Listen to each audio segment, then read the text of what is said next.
Hey guys, welcome back to the channel. In this video, I'll be showing you how to manage and customize Android notification.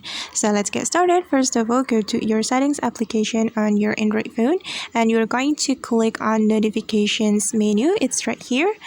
Then after that, you can choose either you want a brief notification or detailed notification. And for me, I'm just going to select the brief notification. And we can also activate the do not disturb mode. If you activate this mode, it means that you won't get notification from all of your application on your Android phone. So the notification from all of the application will be blocked from this phone. And we can also customize the notification sound. We can click on this notification sound setting and we can customize the notification sound by clicking on this option, and you can choose either sim 1 or sim 2, and I'm going to select sim 1, and you can choose the notification sound that you like, and for me I'm just going to choose signal. Then we can go back to the previous section.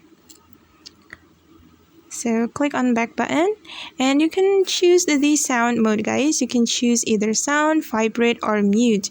If you want your phone to be ringing, if you get notification, you can click on sound. But if you choose mute, it means that your phone won't be ringing if you get notification from application. Okay guys, and that's how we can customize and manage notification on Android. Hope this video will be helpful for you. Thank you so much for watching and see you in the next video.